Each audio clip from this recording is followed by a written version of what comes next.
ఏం తమ్ముళ్ళు హుషారుగా ఉన్నారా? ఏమమ్మా మీరు హుషారుగా ఉన్నారా?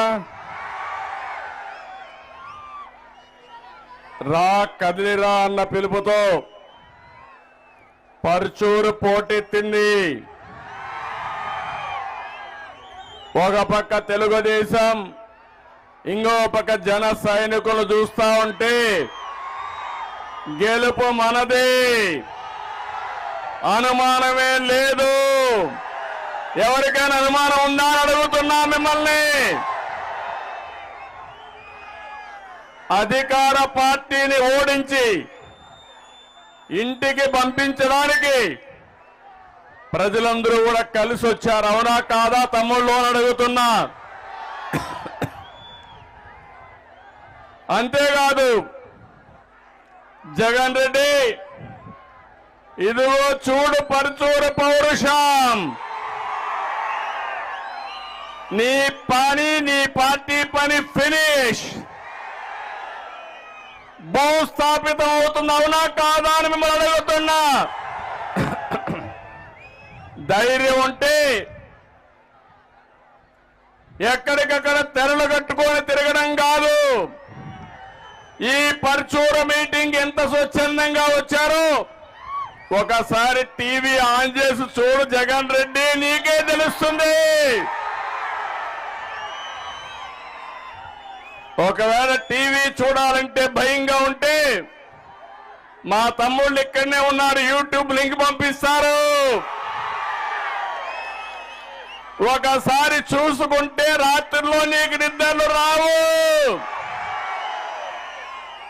ఇవే చివరి రోజులు. నీ డబ్బు సంచులు, నీ దౌర్జన్యాలు, నీ అధికార దుర్వినియోగం, అక్రమ కేసులు ఆపతాయా తమ్ముళ్ళు, ఆపతాయా చెల్లెమ్మలు అడుగుతున్నా. ఆపలేవని గట్టిగా చప్పట్లు కూడా చెప్పండి.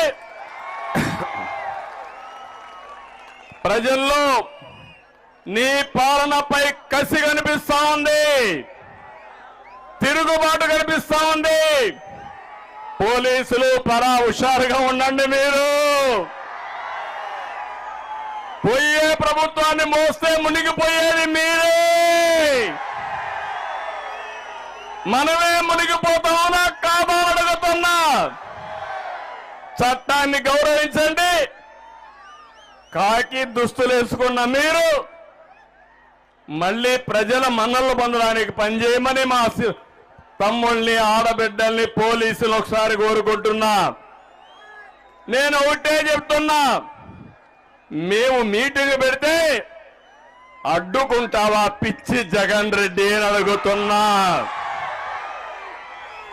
పరుచూరులో meeting, Jaganmohan Reddy pant తడిసిపోయింది.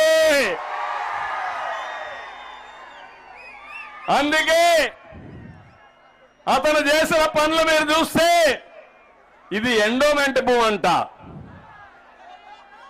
Okay, endowment భూమే. ఒక రైతు స్వచ్ఛందంగా నేను ఈ పార్టీ కోసం, మీటింగ్ కోసం నేను ఈ భూమి ఇస్తున్నానని ఇచ్చాడు. అతనిని మనస్ఫూర్తిగా అభినందిస్తున్న. ధైర్యానికి శభాష్. గట్టిగా చప్పట్లు కూడా చెప్పండి, అభినందించండి. అదే తిరుగుబాటు. ఆ తమ్ముడు భూమి ఇస్తే జగన్మోహన్ రెడ్డి ఫోన్ చేసి నోటీస్ ఇమ్మంటాడు. పోలీసులు ఎందుకు నోటీస్ ఇచ్చారో చూడకుండా ఎస్పీ కూడా ఇక్కడికి పంపించి మీటింగ్ జరగడానికి వీలు లేదంటారా మీరు? అది అసలు రంగు వదులుతుంది. అదే సమయంలో మీరు చూస్తే మన నాయకత్వం ఒకటే చెప్పారు, మేము చట్ట ప్రకారం పోతున్నాం, దిక్కున్నది ఎక్కడ చెప్పుకోమని మన నాయకులు చెప్పారు. దిగి వచ్చారు పోలీసులు. పక్కనే ఆర్టీసీ భూమి ఉంది, అక్కడంతా కూడా బుషెస్ అన్ని ఉన్నాయి, చెట్లుంటే నేను ఎన్ఎస్జీ ప్రొటెక్ట్ అని అలాంటి చెట్లు క్లియర్ చేయాల్సిన బాధ్యత ఈ పోలీసుల పైన ఉంది.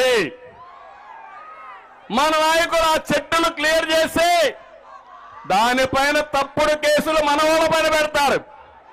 ఒకటే చెప్తున్నా, కౌంట్ డౌన్ ప్రారంభమైంది.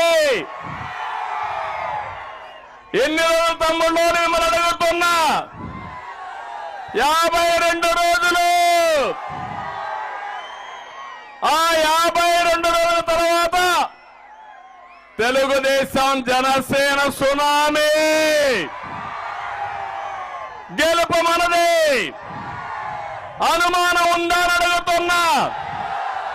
అడ్డం వస్తే నిలువుగా తొక్కుకుంటూ పోతాం తప్ప నిలిసేది లేదు. సిద్ధమని మిమ్మల్ని అడుగుతున్నా. ఏమమ్మా సిద్ధమని మిమ్మల్ని అడుగుతున్నా. ఏం తమ్ముళ్ళు సిద్ధమని మిమ్మల్ని అడుగుతున్నా. మీరు జగన్మోహన్ రెడ్డి ఓడించడానికి సిద్ధం. వైఎస్ఆర్ కాంగ్రెస్ పార్టీని భూస్థాపితం చేయడానికి సిద్ధం. జగన్మోహన్ రెడ్డికి అభ్యర్థులు దొరక్క ఎత్తుక్కొని సందిగ్ధంలో పడిపోయాడు. ఇక్కడనే చూశారు మొన్నటి నుంచి. ఒక బకాసురుణ్ణి ఇక్కడికి పంపించాడు. మళ్ళీ అనుకున్నాడు ఈ బకాసురుడితో లాభం లేదని ఇంకొక ఆయన పంపించే పరిస్థితికి వచ్చారు. మీరెవరు వచ్చినా ఒకటే చెప్తున్నా, గెలుపు రాసి పెట్టండి. కాసుకో జగన్మోహన్ రెడ్డి, నీ పులివెందల కూడా వై నాట్ పులివెందల. అవునా కాదా అని అడుగుతున్నా. చిల్లర రాజకీయాలు మానుకో, గౌరవప్రదమైన రాజకీయం చేయి. నేను కూడా నీ మారిగా ఆలోచించుంటే నువ్వు మీ ఇంట్లో నుంచి బయట వచ్చేవాడు అని అడుగుతున్నా. నా రాజకీయాల ముందర నువ్వు ఒక బచ్చా. అవునా కాదా? వీళ్ళ నాన్నే భయపడ్డాడు. అలాంటి ఈ బచ్చాకు నేను భయపడాలన్నా తమ్ముళ్ళు అని మిమ్మల్ని అడుగుతున్నా.